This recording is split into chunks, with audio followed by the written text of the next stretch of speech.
يا النبي محمد صلى رسول الله صلى الله عليه وسلم وكافة الأنبياء والمرسلين لجميع المسلمين والمسلمات والمؤمنين والمؤمنات وخصوصا إلى حضرة الشيخ عبد الصمد البلنباني وإمام الغزالي شاء الله لهم الفاتحة.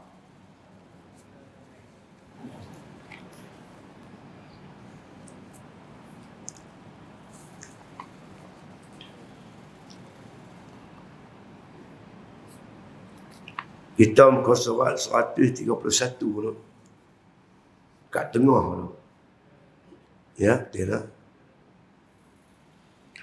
Bismillahirrahmanirrahim. Alhamdulillahi Rabbil Alamin. Wassalatu wassalamu ala asyrafil anbiya'i wal mursalin.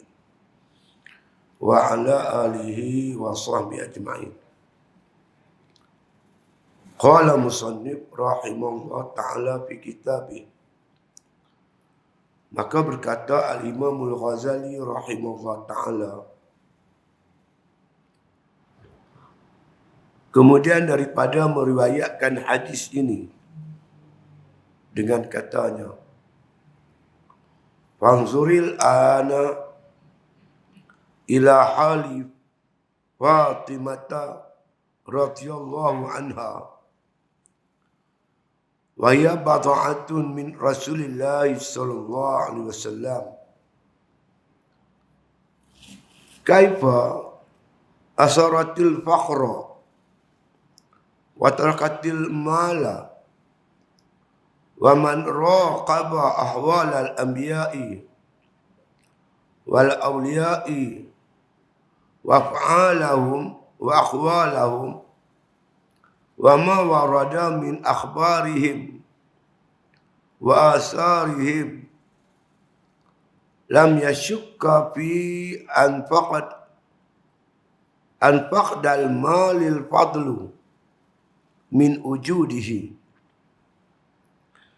wa in surifa ilal khairati iz aqalla ma fihi ma'a ada'il huquqi wa tawaqqu minasyubahati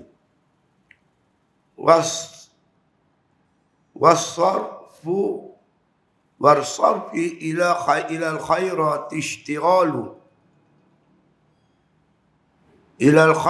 ishtighalul hamma bi islahihi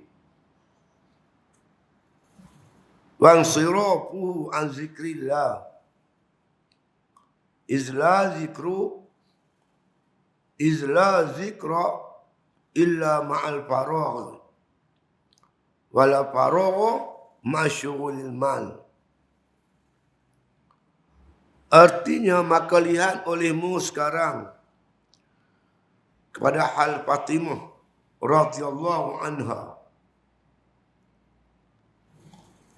walhal ia anak Nabi sallallahu alaihi wasallam yang lebih hampir kepadanya, betapa ia memilihkan akan sifat fakir itu dan meninggalkan harta. Dan barang siapa memeriksa akan segala hal anbiya dan aulia dan segala perbuatan mereka itu dan segala perkataan mereka itu dan barang yang datang daripada segala khabar mereka itu dan antara mereka itu dan asar mereka itu, niscaya tiada syak bahawasanya ketiadaan harta itu afdal daripada adanya. Dan jikalau dibelanjakan harta itu untuk membuat kebajikan sekalipun, kerana sekurang-kurang yang didapat dalam membanyakkan harta itu serta menunaikan hak harta itu dan serta meliharakan syubhatnya dan serta membelanjakan kepada berbuat kebajikan itu, iaitu membimbangkan ia akan hati dengan membanyakkan akan dia dan membelanjakan akan dia itu daripada zikrullah, kerana tiada dapat berzikir itu melainkan serta selesai hati, dan tiada selesai hati dengan membimbangkan harta. Wallahu a'lam. Jadi tuan-tuan sekalian, kita sambung perbincangan kita berkaitan dengan tercelanya kaya dan terpujinya fakir. Jadi Imam Ghazali telah kemukakan ayat Quran, hadis Nabi, perkataan asar para sahabat tentang kelebihan, makna kata fakir berbanding dengan kelebihan orang yang berharta. Jadi tuan-tuan, yang terakhir sebelum kita bercuti panjang ni,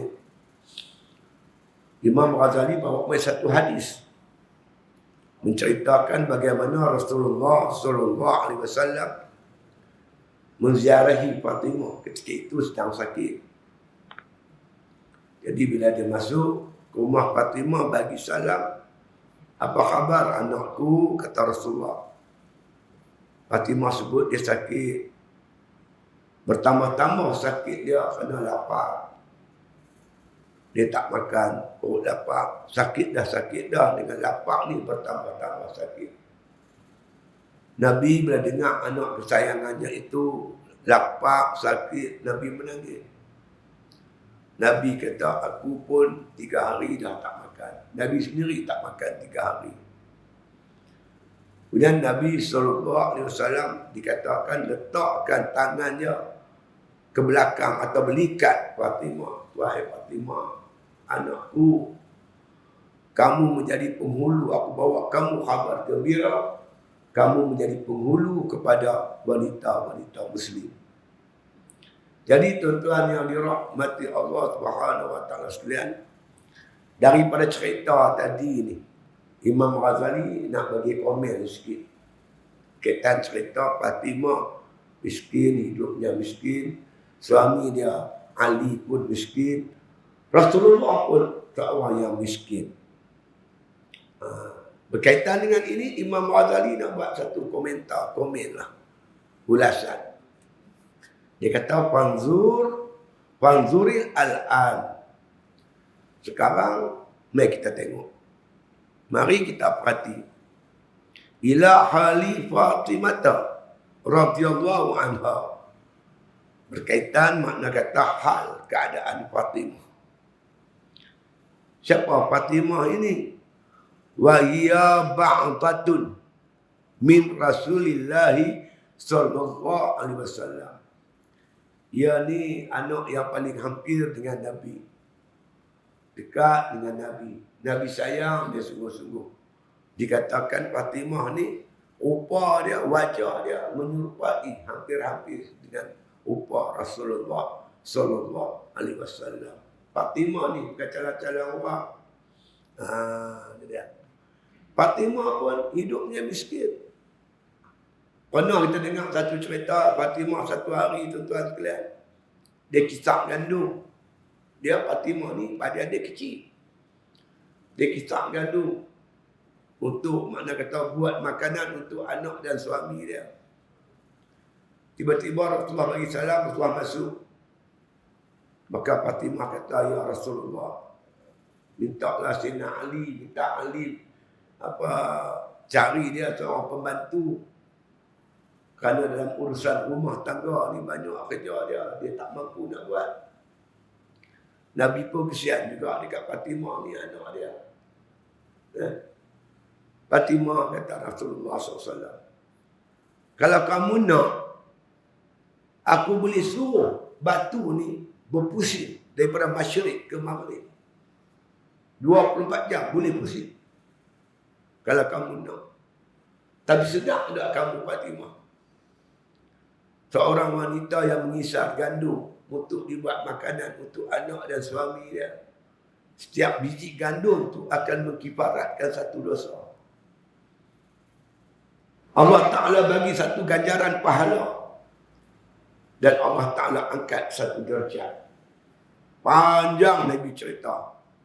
Nak ceritanya wanita-wanita muslimat duduk di rumah, bekerja di rumah, bantu suami untuk makna kata menyediakan makan, minum dan sebagainya.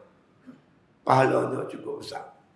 Jadi Fatimah boleh dengar macam tu, tak apalah Rasulullah, biarlah dia buat kerja ni semua. Jadi tuan-tuan sekalian, nak ceritanya Fatimah ni memang kehidupan dia miskin. Kalau dia nak kaya boleh, dia anak Rasulullah. Rasulullah pun Allah tak jadikan bukit jadi mai. Bukit tu jadi mai. Kalau Nabi nak kaya boleh. Tapi Nabi memilih kehidupan miskin. Ini menunjukkan hidup miskin itu lebih afdal daripada hidup kaya. Kita lah tak apalah tuan-tuan. Kita kaya, kita kata orang kaya hebat. Mati besok baru kita tahu. Lagi banyak harta, lagi banyak duit ringgit, lagi banyak soal jawab besok di akhirat. Soalan-soalan itu hebat tuan. Tengok orang kata soalan ni tak apa, kita bukan buat salah. Betul. Saya pernah mengalami itu tuan. Bila kena ASA tu, dia soal siasat kita sehari semalam, daripada pagi sampai petang. Seminggu tidur tak lena tuan. Dia torture kita soal siasat kita. Itu baru manusia siasat. Bagaimana Allah siasat. Masa tu baru kita kata, kalau aku jadi orang miskin lagi senang. Soalan tak panjang. Tak banyak soalan di akhirat. Bila kita harta banyak, harta benda, gitu ni soalan dia cukup besar. Macam tu baru kita tahu. Kalaulah aku jadi orang miskin. Macam tu barulah kita kata hal itu. Di Fatimah ni anak Rasulullah. Yang disebut oleh Imam Ghazali, wa hiya bad'atun min Rasulillah sallallahu alaihi wasallam. Dia ni rapat, cukup hampir dengan Nabi sallallahu alaihi wasallam pun hidup susah. Nak menunjukkan bahawa hidup miskin ni afdal. Tapi janganlah miskin sampai tak semayang, itu tak jadi. Janganlah miskin bayang pun tak. Aurat tak tutup, itu tak pakai lah. Seorang hamba yang miskin tapi bertakwa kepada Allah Subhanahu Wa Taala. Orang ni lah rapat dengan Allah Taala. Orang kaya tak ada duit dia dalam bank. Dia nak makan bila dia boleh makan. Tapi orang miskin kaih pagi makan pagi, kaih petang makan petang, sentiasa berdoa kepada Allah Taala untuk mendapat sesuap nasi. Untuk mendapat sesuap nasi itu dia sentiasa ingat kepada Allah, tak pernah lupa. Masuk waktu semayang, dia ambil kesempatan semayang itulah dia berdoa sungguh-sungguh kepada Allah Subhanahu Wa Taala. Sebab apa? Hatinya bergantung kuat dengan Allah Subhanahu Wa Taala. Orang yang banyak duit, kaya raya, duit aku ada. Bila nak makan pun boleh. Kadang-kadang dia lupa Tuhan. Dia bergantung hatinya dengan duit ringgit dia, dengan harta dia. Orang miskin bergantung hati kepada Allah Subhanahu Wa Taala. Masya Allah.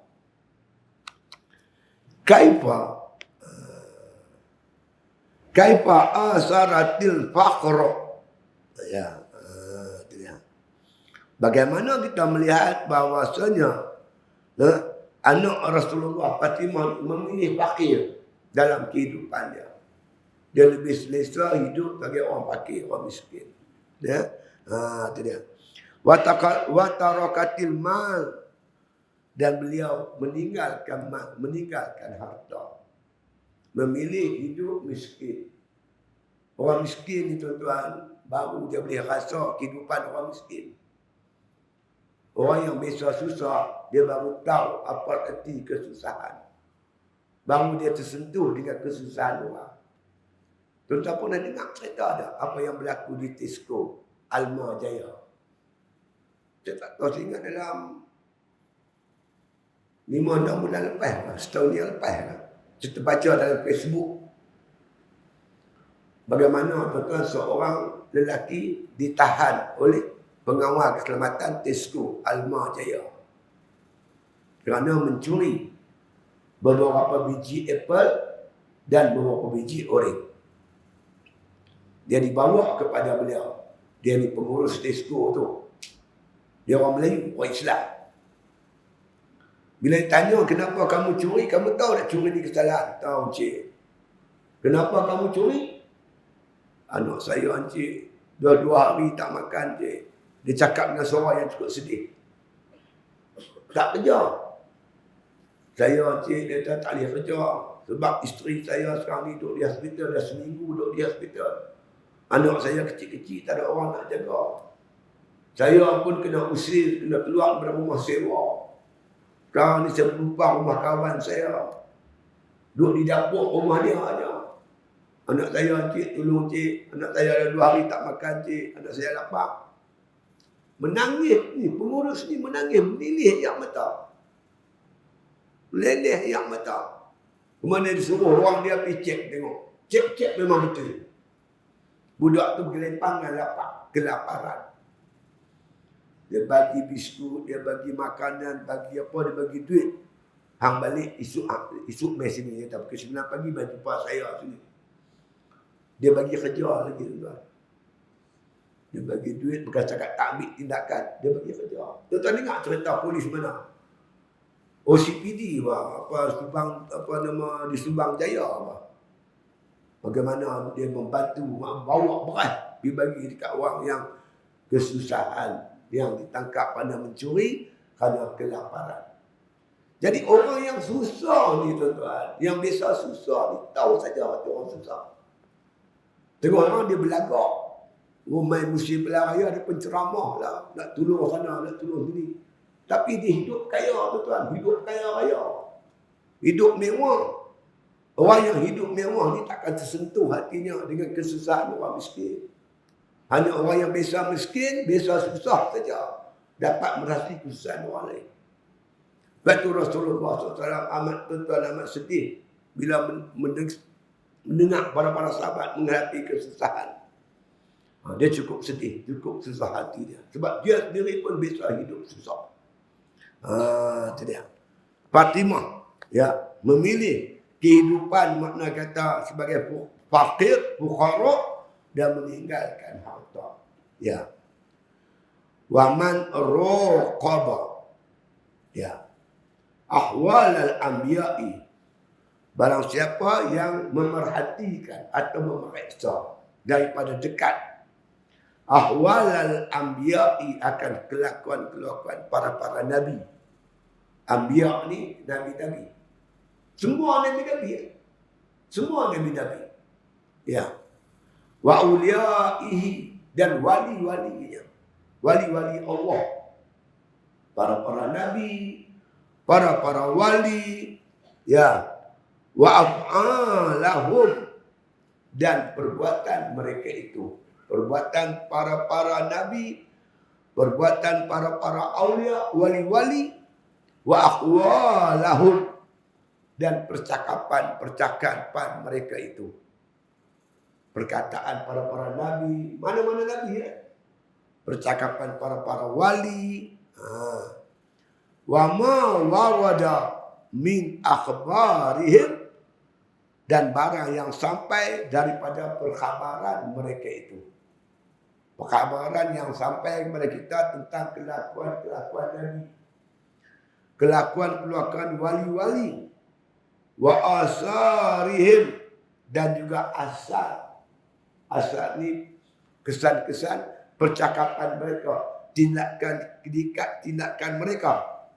Lam yasyukka, tidak syak lagi, fi anfaqdal mali, mereka kamu akan dapati sesungguhnya bahwasanya ketiadaan harta itu afdalun min wujudihi, lebih afdal daripada wujudnya harta. Orang yang tak ada harta lebih afdal daripada orang yang ada harta. Bila didengar daripada percakapan para nabi, percakapan para wali, kamu dapati bahwasanya percakapan, perbuatan mereka, kesan-kesan daripada ucapan-ucapan mereka menunjukkan bahwasanya fakir tak ada harta ni lebih afdal daripada yang ada harta. Sebab itu kita jangan hina orang fakir. Jangan kita hina mereka. Mereka lebih mulia daripada kita. Sebab kita ni akan dihisab. Kita yang banyak harta ni akan dihisab. Akan dihitung. Walaupun harta kita halal, tuan-tuan. Nabi kata, al-halamu, al-haramu, al-halalu hisabahu. Ya. Wal-haramu azabahu. Halal itu hisab. Akan dihisab, akan diperiksa satu persatu. Haram, azab. Kita ambil yang haram secara haram. Kita belanja cara haram, azab menunggu kita. Kalau kita ambil secara halal, kita guna cara halal, kita akan dihisab. Jadi puak-puak wali-wali Allah, para nabi, mereka nak bighairi hisab. Tak dihisab. Orang kata kat kita, Nabi Sulaiman, dia jadi raja. Tentu dia kaya raya. Tak. Nabi Sulaiman mana kaya? Nabi Sulaiman walaupun makna kata khazanah dunia di tangan dia, tak ada. Hidupnya tetap miskin. Tetap fakir. Nabi SAW, tuan-tuan, pada ketika itu makna kata Islam berkembang hebat. Nabi nak hidup senang. Nabi boleh hidup senang. Tapi Nabi memilih hidup fakir. Zaman Sayyidina Umar, tuan-tuan sekalian. Dua kuasa dunia, Rom dan Parsi, jatuh di bawah telapak kaki Umar. Umar pakaiannya tetap bertampung-tampung. Sayyidina Umar. Tuan-tuan baca cerita tuan-tuan macam mana satu hari anak dia balik dari rumah. Balik sekolah. Anak dia menangis, tuan. Anak Sayyidina Umar menangis. Bila Umar tanya bagi apa menangis, dia kata dia kena ejek di sekolah. Pasal pakaian dia bertampung. Anak khalifah pakai pakaian bertampung di sekolah. Dia malu, dia menangis. Minta buat dia beli baju baru untuk pergi sekolah. Umar pergi jumpa tuan-tuan bendahari lah yang jaga perbendaharaan. Minta pinjam duit untuk beli baju sekolah anak. Yang jaga perbendaharaan itu tanya balik Umar, bila nak bayar? Umar kata dapat gaji saya bayar. Saya bayar dapat gaji. Khalifah boleh yakin ke? Khalifah boleh hidup sampai dapat gaji? Umar senang. Umar balik kepala. Saya tak yakin dia boleh hidup sampai dapat gaji. Kalau sekiranya Khalifah mati sebelum dapat gaji, siapa nak bayar ni? Hutang, pinjam duit, beli baju sekolah anak. Umar kata ada dua soalan saya tak boleh jawab. Dia pun balik. Abang kat anak dia pakailah dulu baju bertampung tu, dapat gaji, ayah bayar. Artinya tuan-tuan, Umar ni walaupun makna kata dia memiliki sebuah kerajaan yang besar, dia ambil pendapatan dia sikit saja, tuan. Untuk lepas, untuk makan dia, untuk ibadat dia. Dia tetap memilih fakir. Tetap memilih kehidupan yang makna kata sederhana. Kerana dia tahu, tuan sekalian. Ketika itulah kita lihat bagaimana Islam itu hebat sekali. Pemimpinnya hidup zuhud, tak cinta dunia. Tapi bila pemimpin cinta dunia, kereta mewah saja sampai 20 biji di rumah. Memiliki harta sampai luar negeri sana sini, tunggulah keruntuhan akan berlaku terhadap umat Islam. Pemimpin Islam, dia mesti ikut Nabi SAW, ikut pemimpin-pemimpin dulu, hidup yang cukup sederhana. Mereka memilih fakir daripada harta. Kita dua saja, tuan-tuan. Nak dunia atau nak akhirat? Kalau kita nak akhirat, kita kena dengan dunia ni pasal tolak. Terpaksa berpada-pada. Tak berimpun. Dua ni tak boleh berimpun. Kata Imam Ghazali, dunia dan akhirat ibarat masyrik dengan maghrib. Masyrik, matahari naik. Maghrib, matahari jatuh. Kita menghadap matahari naik, kita terpaksa membelakangkan matahari jatuh. Kita menghadap matahari jatuh, kita terpaksa membelakangkan matahari naik. Kita menghadap masyriq, kita terpaksa membelakangkan maghrib. Kita menghadap maghrib, kita terpaksa membelakangkan masyriq.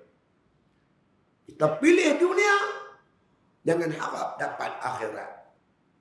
Kita memilih akhirat, terpaksa berpada-pada dengan dunia.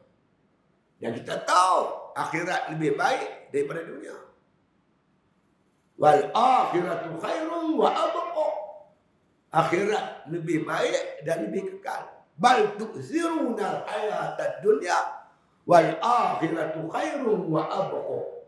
Manusia lebih mengutamakan dunia, sedangkan akhirat lebih baik dan lebih kekal, kata Tuhan. Pilihlah mana kita nak. Sahabat-sahabat dulu pilih akhirat. Sebab itu mereka mulia. Mereka hebat. Kita hari ini pilih dunia. Kita hina di sisi Allah Subhanahu wa Ta'ala. Ini disebut oleh Al-Imam Ghazali rahimahullah ta'ala. Tak syak lagi. Wa in surifa ilal khairat. Dia kata. Walaupun makna kata. Walaupun harta itu makna kata dibelanjakan ke arah kebaikan. Kalau harta tu dia dapat cara halal, dia belanja ke arah kebaikan, dibandingkan dengan orang miskin ni, kata Imam Ghazali, lebih aula, lebih utama orang miskin tadi ni. Dia. Dia tak. Ishtighalul hamma bi aslahihi. Dan dia berbimbang-bimbang makna kata dalam mengelokkan harta ni itu, membelanjakan harta. Dapat harta dengan cara betul, belanja dengan cara betul. Jika dibandingkan makna kita kata dengan miskin ni, Imam Ghazali kata lebih utama miskin lagi. Itu dia. Kerana orang miskin ni dia banyak sabar. Dia sabar dalam menghadapi kemiskinan dia. Nak dapat sikit tu dia payah. Nak berbelanja pula terpaksa berpekin-pekin dengan duit yang sikit.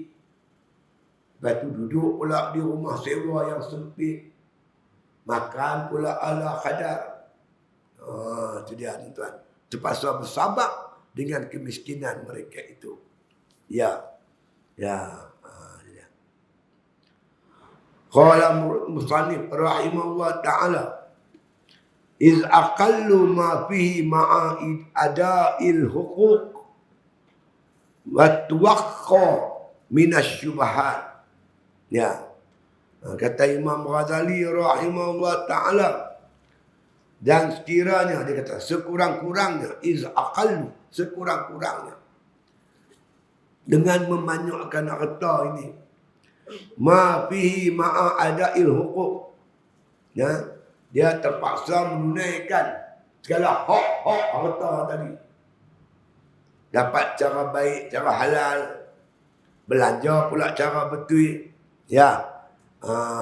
Itu dia. Ya, wa tuwaqqa minasy syubhat, dan dia kena pelihara daripada syubhat. Harta yang didapat tu yang pertama dia kena berfikir, merancang, dapat cara halal. Yang kedua, belanja dengan cara betul.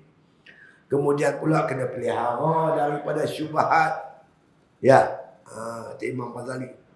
Wasarufi ilal khairat. Kena belanja pula ke arah kebaikan. Istighalul hamma bi aslahihi.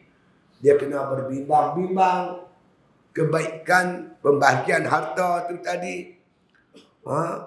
Wang sirafahu an zikrillah. Semua ni kata Imam Ghazali akan membimbangkan dia daripada berzikir, mengingati Allah Subhanahu wa Ta'ala. Kira baik dah lah tu.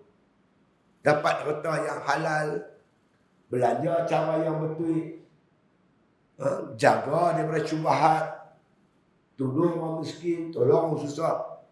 Maka kata Imam Ghazali, semua ini kadang-kadang boleh menyebabkan kita berpaling, melupai mengingati Allah Subhanahu wa taala. Kata dia, izla zikra illa ma'al faraq. Karena apa? Tidak ada zikir, tidak akan mengingati Allah Ta'ala, melainkan memerlukan kelapangan. Kelapangan masa yang cukup, keadaan yang sempurna. Wala faragha ma'syughlil mal. Dan tidak akan berlaku kelapangan hati kita itu, melainkan melainkan kita makna kata meninggalkan berbimbang-bimbang daripada harta.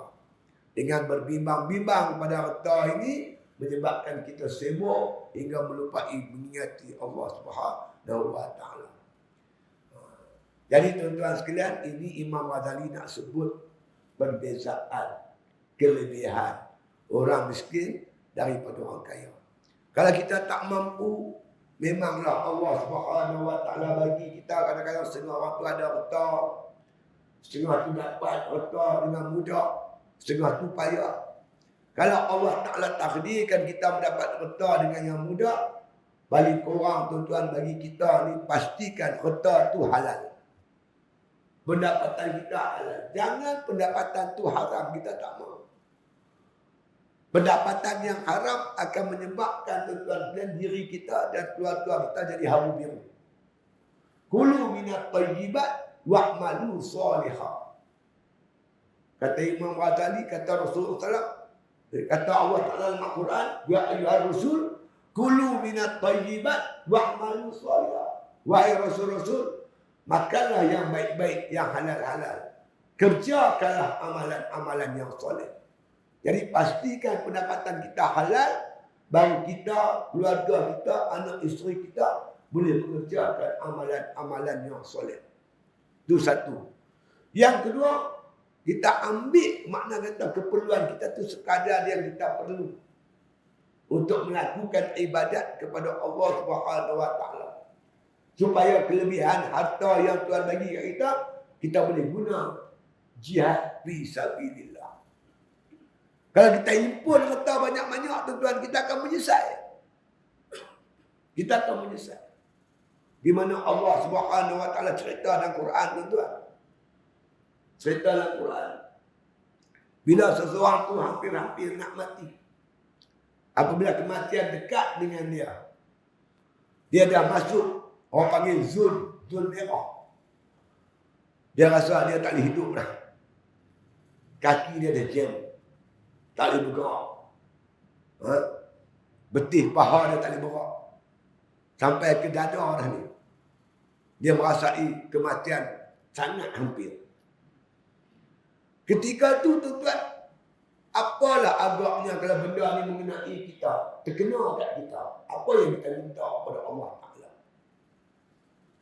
Allah cerita dalam Quran, tuan-tuan, bila nyawa kita sampai ke dada, sampai ke rara, kita hampir-hampir nak mati, fayaqulu, mereka akan berkata, laula akhartani ila ajalin qarib fa asaddaqa wa akun minas salihin.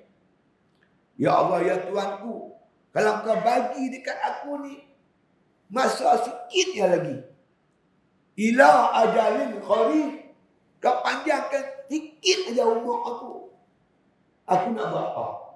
Fa asaddaqa, aku akan bersedekah. Yang tu kita akan sebut bila kita nak mati. Orang yang mengimpun harta ni banyak-banyak, tuan, dengan tidak bersedekah di jalan Allah Ta'ala, bila dia nak mati, laula akhartani ila ajalin qarib, ya Allah, kalau engkau panjangkan umur aku sedikit lagi, fa asaddaqa, aku nak bersedekah. Wa aku minas salihin, aku nak jadi orang soleh. Dah terlewatlah, tuan-tuan. Jadi kalau Tuhan takdirkan kita ada harta, gunalah harta kita, tuan-tuan, untuk bersedekah, berinfak, berwakaf di jalan Allah Subhanahu wa taala. Paling tidak, katalah kita tak mampu nak hidup jadi orang fakir, miskin, Tuhan bagi kita takdir, kita ada duit, boleh, tak apa, jalan hidup kita. Imam Ghazali cuma nak cerita mana afdal orang miskin dengan orang kaya. Itu saja. Bukan saya suruh kita buang peta. Biar ambil peta lepak bawah sungai, bukan begitu. Nak cerita di segi afdal. Orang miskin yang bersedekah pun Allah sebut juga kelebihan-kelebihan mereka. Masalul ladzina yunfiqun bi amwalihim fi sabilillah kama sali habbatin ambatat sab'a sanabil fi kulli sumbulatin mi'atu habbah. Misalan contoh kata Allah, orang yang makna kata berjihad di jalan harta, di jalan Allah dengan harta benda dia. Allah buat contoh macam biji-biji benih yang ditanam. Dia akan menumbuhkan 7 tangkai. Setiap tangkai itu makna akan tumbuh 100 biji. 7 tangkai 700 biji. Makna kata RM1 yang dia korban, Allah gandakan RM700. Kalau RM10, Allah ganda RM7,000. Ini Allah sebut kelebihan orang yang bersedekah. Walaupun kita bersedekah, tapi dibanding dengan orang miskin, hebat lagi orang miskin. Itu dia nak cerita kelebihan. Bukan dia suruh kita pergi buang betul. Bukan betul. Ini silap kelebihan. Bila dipandang daripada kehidupan para rasul, kehidupan para wali, kehidupan pejuang-pejuang Islam dulu, rata-rata mereka merupakan tuan sekalian di kalangan orang yang fakir miskin. Itu aja. Artinya kata Imam Ghazali, maka lihat olehmu sekarang kepada hal Fatimah radhiyallahu anha. Dua perhati apa yang berlaku dalam hadis tadi. Nabi ziarah Fatimah sakit, bertambah sakit dia dengan sebab lapar. Nabi pujuk Fatimah, engkau akan menjadi penghulu kepada wanita-wanita di zaman kau di akhirat besok. Engkau bersuami kan, makna kata seorang laki-laki yang soleh macam Sayyidina Ali. Berbapakkan seorang Rasul sallallahu alaihi wasallam. Allah muliakan kamu. Jadi Rasulullah bagi semangat dekat Fatimah. Kemiskinan itu makna kata di antara anugerah Allah Ta'ala kepada dia. Itu dia.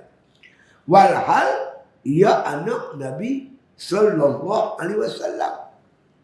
Sedangkan Fatimah ni anak Nabi.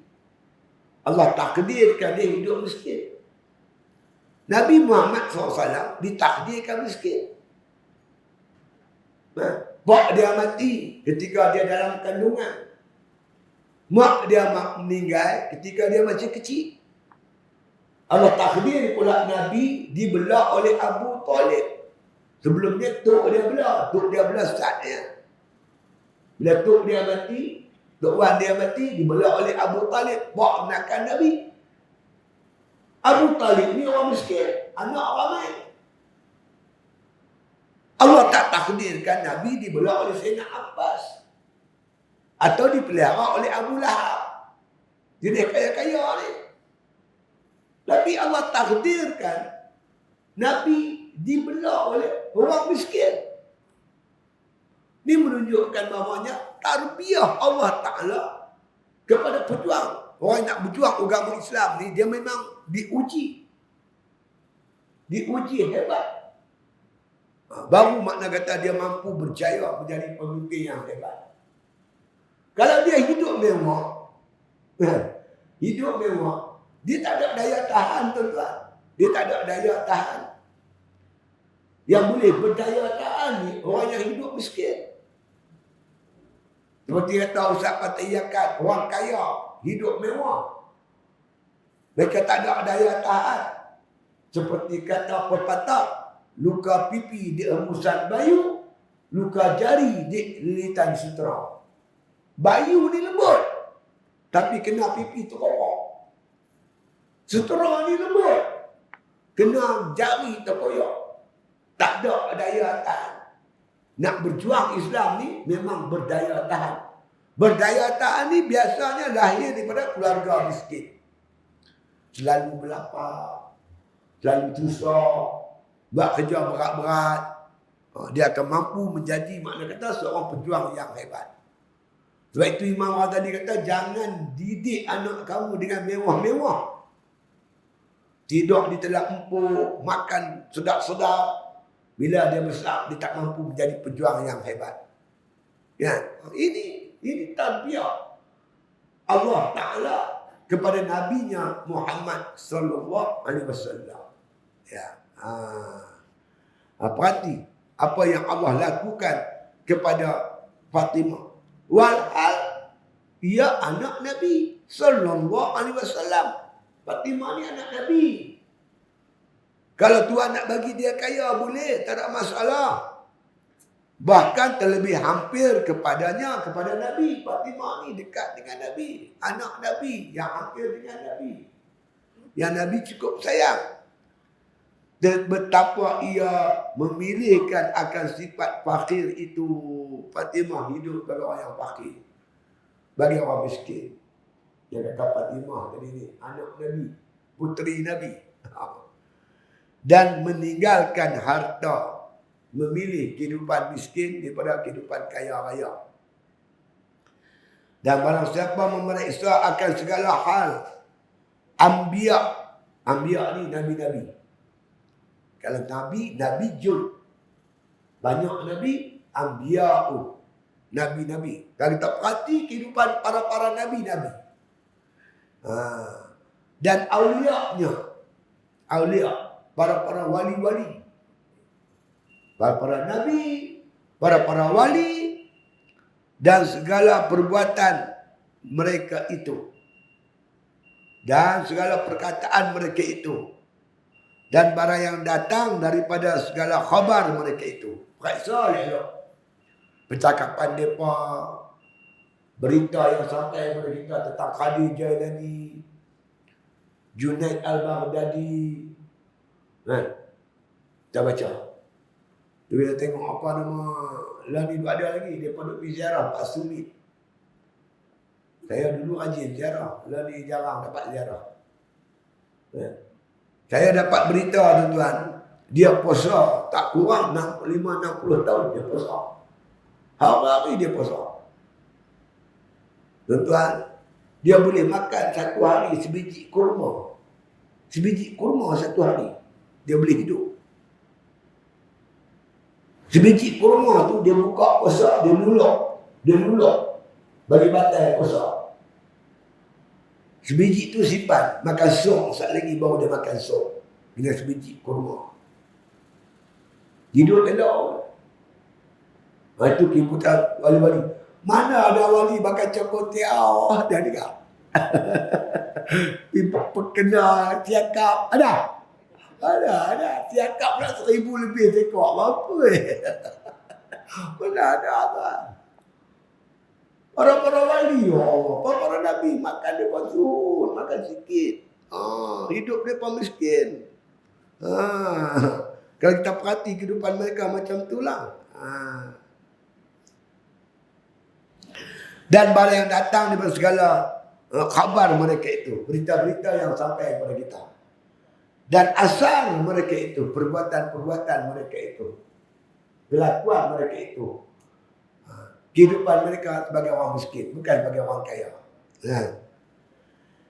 Nescaya tidak syak bahawanya kita dan harta itu afdal daripada adanya. Ini segi kelebihan. Bukan makna tak boleh milik harta dengan silap faham. Boleh kita milik harta. Cari cara halal. Jadikan harta itu sebagai ibadat kepada Allah Subhanahu wa Ta'ala. Buat itu. Harta kita, jawatan kita, guna untuk betul. Ada seorang tuan, dia tak mahu sebutlah nama dia.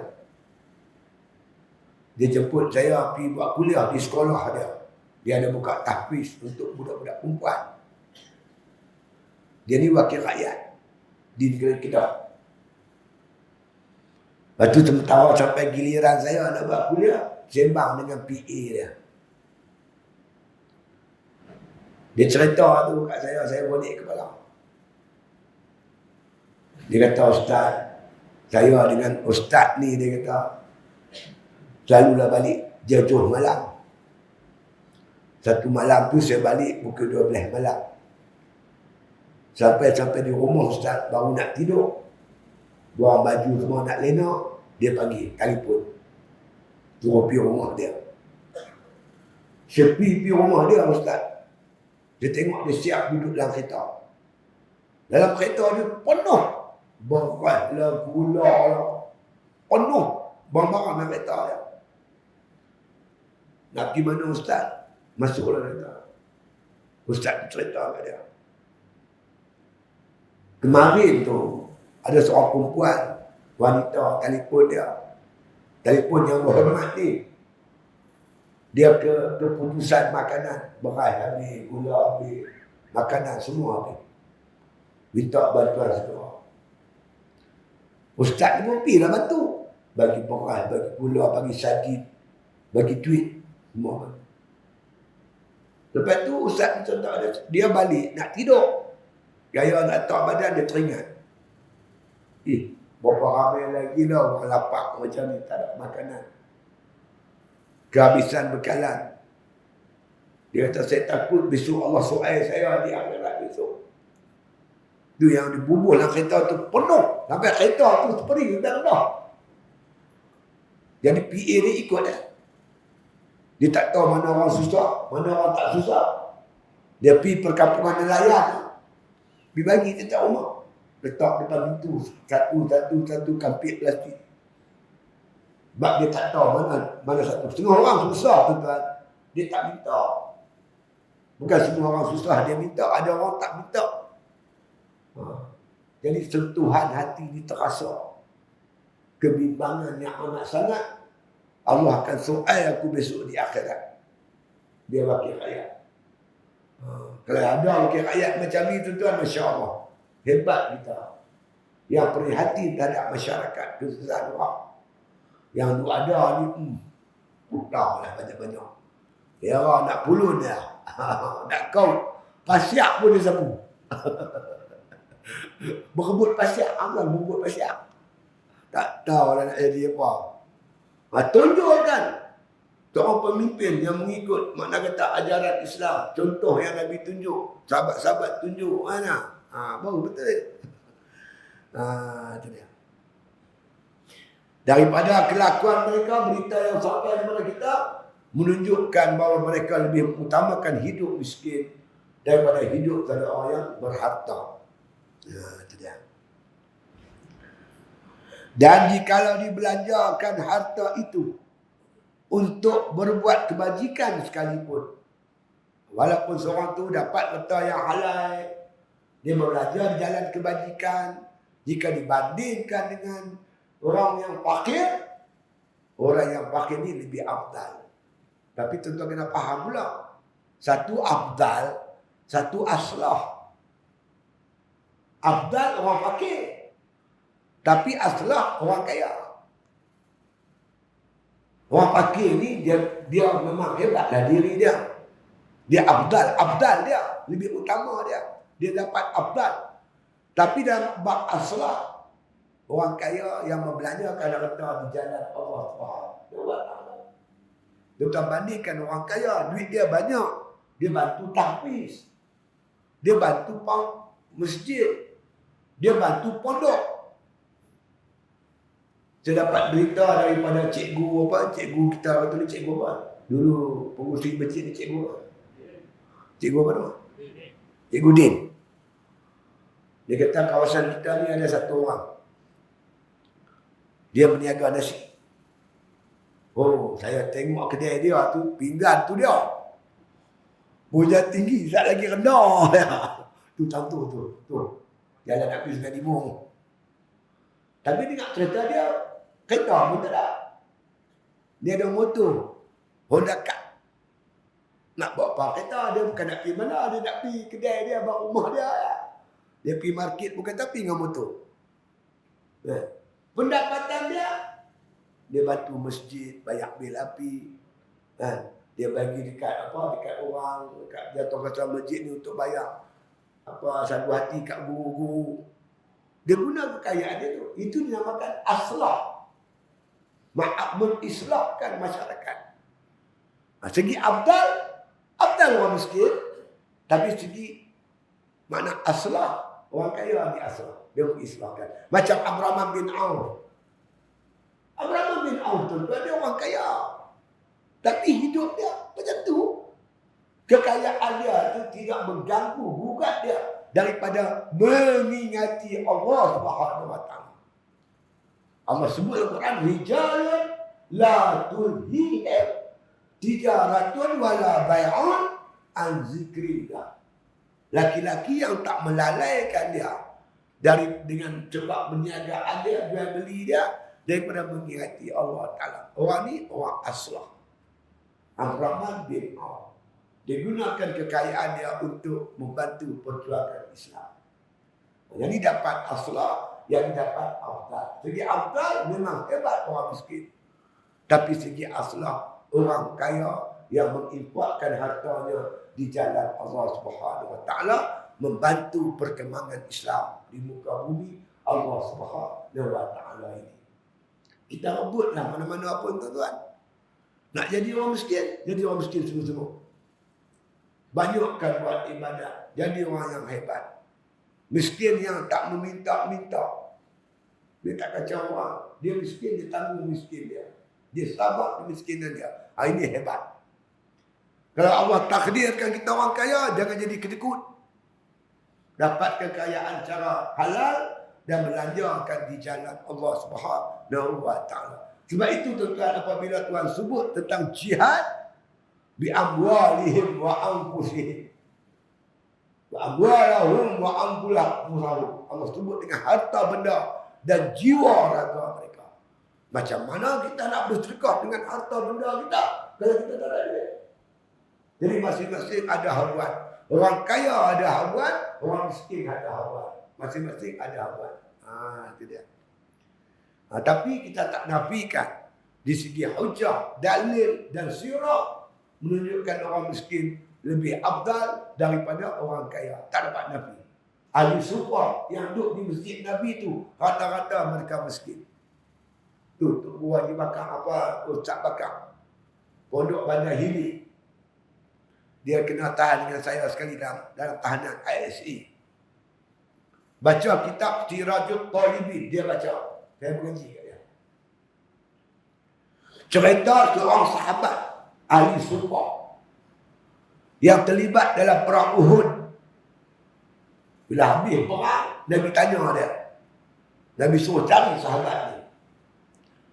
Cari, jumpa. Dia dah syahid. Nabi pergi kat dia. Nabi pergi kat dia, tuan-tuan. Nabi buka jubah dia. Nabi, sahabat-sahabat dapat melihat dengan jelas. Di perut dia ni ada sekeping batu. Diikat perut dia dengan batu. Sahabat dia bagi tahu, sahabat rapat dia bagi tahu, dah 3 hari dia tak makan. Dalam keadaan perut lapar, dia turun ke medan Uhud. Dia syahid dalam keadaan lapar. Tuan-tuan, Ustaz Bakar baca-baca kitab, dia kepik kitab, dia teriak terus masuk dalam bilik dia. Allah yarham Ustaz Bakar Ibrahim, Pondok Bandar Hili. Saya duduk dengan dia di Kelantan dan Kemudian. Itu contoh. Kemiskinan mereka tak cerita apa orang. Orang pun tak tahu mereka tak makan. Dia tak cerita apa orang. Dia tanggung kesusahan. Dia tak ganggu orang. Kebanyakan gitulah yang dikatakan ahli sufa. Segi afdal memang hebat. Hebatlah mereka ini. Itu dia. Kata lagi musannif rahimahullah ta'ala. Ya. Ketiadaan harta itu afdal daripada adanya harta. Dan jika dibelanjakan harta itu untuk berbuat kebajikan sekalipun. Kerana sekurang-kurang yang dapat, dia kata, di dalam membanyakkan harta itu, serta menunaikan hak harta itu. Dan serta melihara syubhatnya.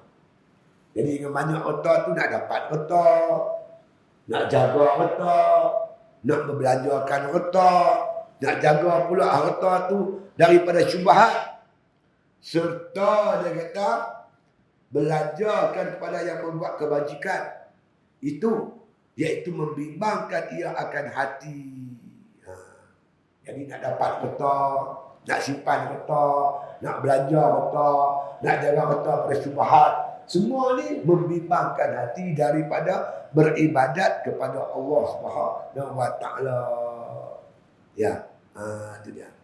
Membimbangkan ia akan cari kata, belanja kata, simpan kata tu, membimbangkan ia hati dengan membanyakkan akan dia dan membelanjakan akan dia itu daripada zikrullah, mengingati Allah, melupai Allah, melupai ibadat kepada Allah Subhanahu wa taala. Kerana tiada dapat berzikir itu melainkan dengan selesai hati. Nak berzikir tentu hati kena lapang betul-betul. Tak ingat benda-benda lain. Sikit sebanyak makna kata masalah harta ni membimbangkan hati kita daripada berzikir, beribadat. Itu dia.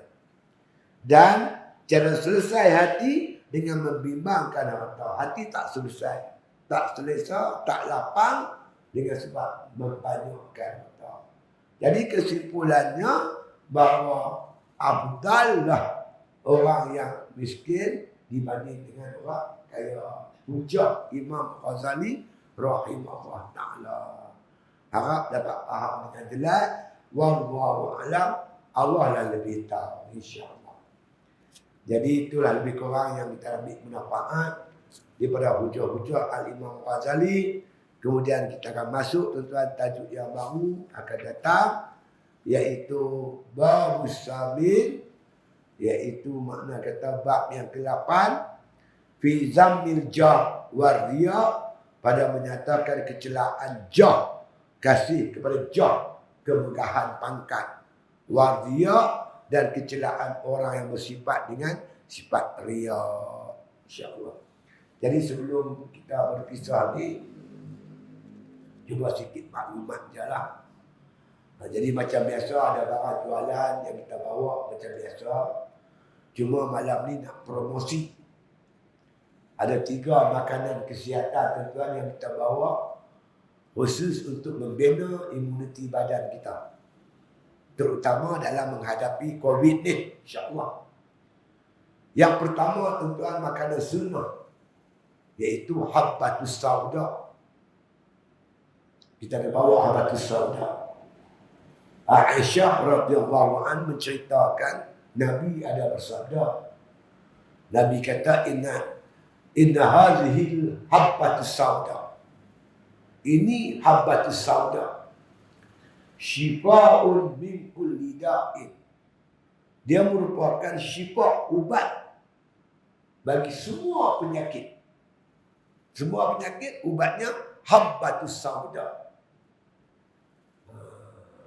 Illa melainkan minasam, daripada penyakit sam. Penyakit lain semua boleh ubat kecuali penyakit sam. Aisyah tanya, apa itu sam? Nabi jawab, al-maut, iaitu mati. Mati tak ada ubat. Kalau mati itu ada ubat, ubat dia habbatus sauda. Cara makannya tuan-tuan, ambil 7 biji. Makan setiap hari 7 biji. Yang mana ada gigi, pepok. Tak ada gigi, rendam layak, minum. Saya tak ada gigi, gusi yang tinggal. Rendam layak, saya minum 7 biji. Saya makan ustaz, sakit lama hilang. Makan banyak mana? Dia makan satu cekok. Bila makan secekok tuan-tuan, dia overdose. Macam makan Panadol, orang suruh makan 2 biji, dia hantar 10 biji. Mana tak baik. Kita yakin dengan apa Nabi sebut. 7 biji ya. Kanak-kanak 3 biji. Hampa beli sekampit, baru 10 ringgit. Hampa makan setahun tak habis. Setahun tak habis tuan. Sekampit kan sebotol kan, setahun tak habis. 7 biji. Sikit. Makanlah insya-Allah. Yang kedua tuan, makanan kesihatan, iaitu tuan-tuan madu lebah. Abu Hurairah meriwayatkan hadis ini daripada tuan-tuan sekalian Ibnu Majah menceritakan Nabi kata siapa meminum, dalam hadis itu sebut jilat. Siapa menjilat di mana meminum madu lebah 3 hari dalam sebulan. Sebulan dia minum 3 hari. Kata ulama 3 hari berturut-turut.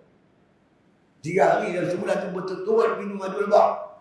Dia tidak akan ditimpa penyakit berat. Darah tinggi, kencing manis, kanser dan sebagainya. InsyaAllah.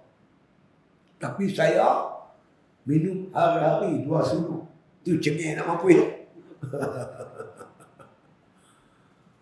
Disebut oleh Allah dalam Al-Quran. Suratul Nahli ayat 69. Bila Allah sebut tentang lebah, tentang madu lebah, Allah sebut fihi shifa'ul linnas. Madu lebah ni merupakan syifa, ubat bagi manusia. Quran pun ada, hadis pun ada. Madu lebah. Madu lebah ni tuan-tuan, madu asli. Cari madu asli.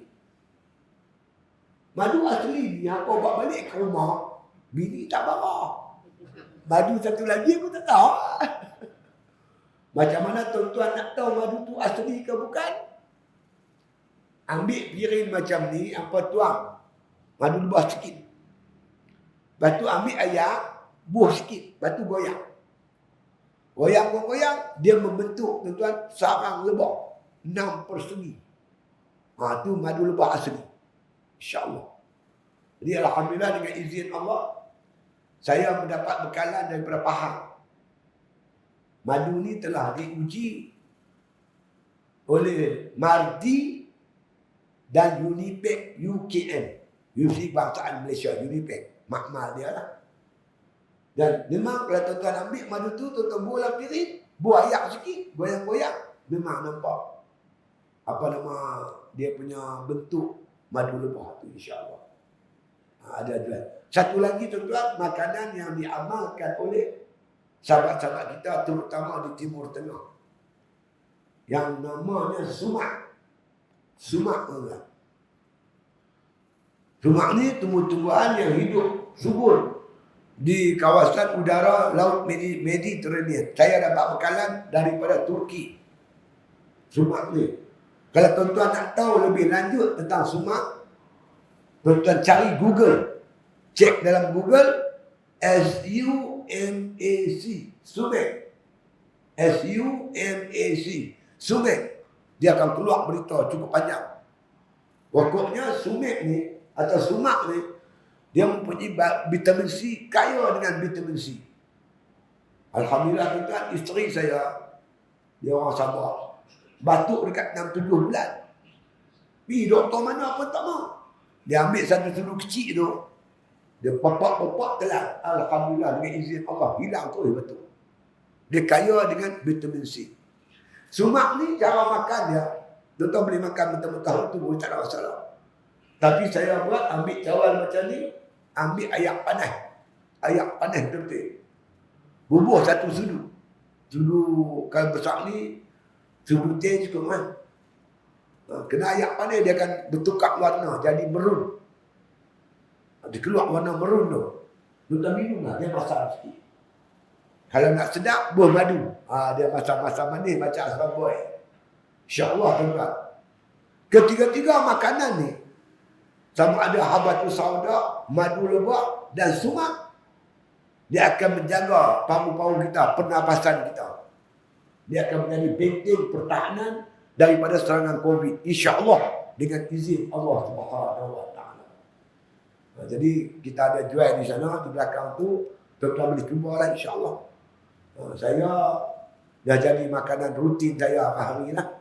3 makanan ni untuk menjaga imuniti, membina imuniti badan kita dalam menghadapi COVID. COVID ni tuan-tuan, kita buat macam mana pun, SOP ke apa ke, tak boleh halang dia main kat kita. Coronavirus dulu 1 meter. Apa susul lah, apa tika apa sejadah ni 1 meter. Lah ni 10 ribu. Varian Delta.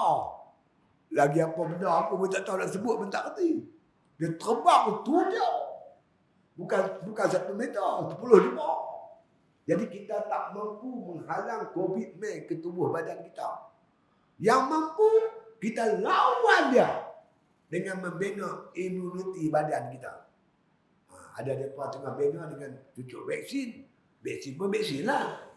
Tapi yang kita punya sunnah ni, ajaran Islam ni, itu stoma, habatus sauda dan juga madu lebah. Amallah Ustaz, insya-Allah dengan izin Allah Subhanahu wa taala. Bismillahirrahmanirrahim. Alhamdulillahi rabbil alamin. Wassalatu wassalamu ala asyrafil anbiya'i wal mursalin wa ala alihi wa sahbihi ajma'in. Allahumma ahsin aqibatana fil umuri kulliha wa ajirna min khizyi dunya wa azabil akhirah. Allahumma la tusallit alaina bi dhunubina man la yakhafuka wa la yarhamuna.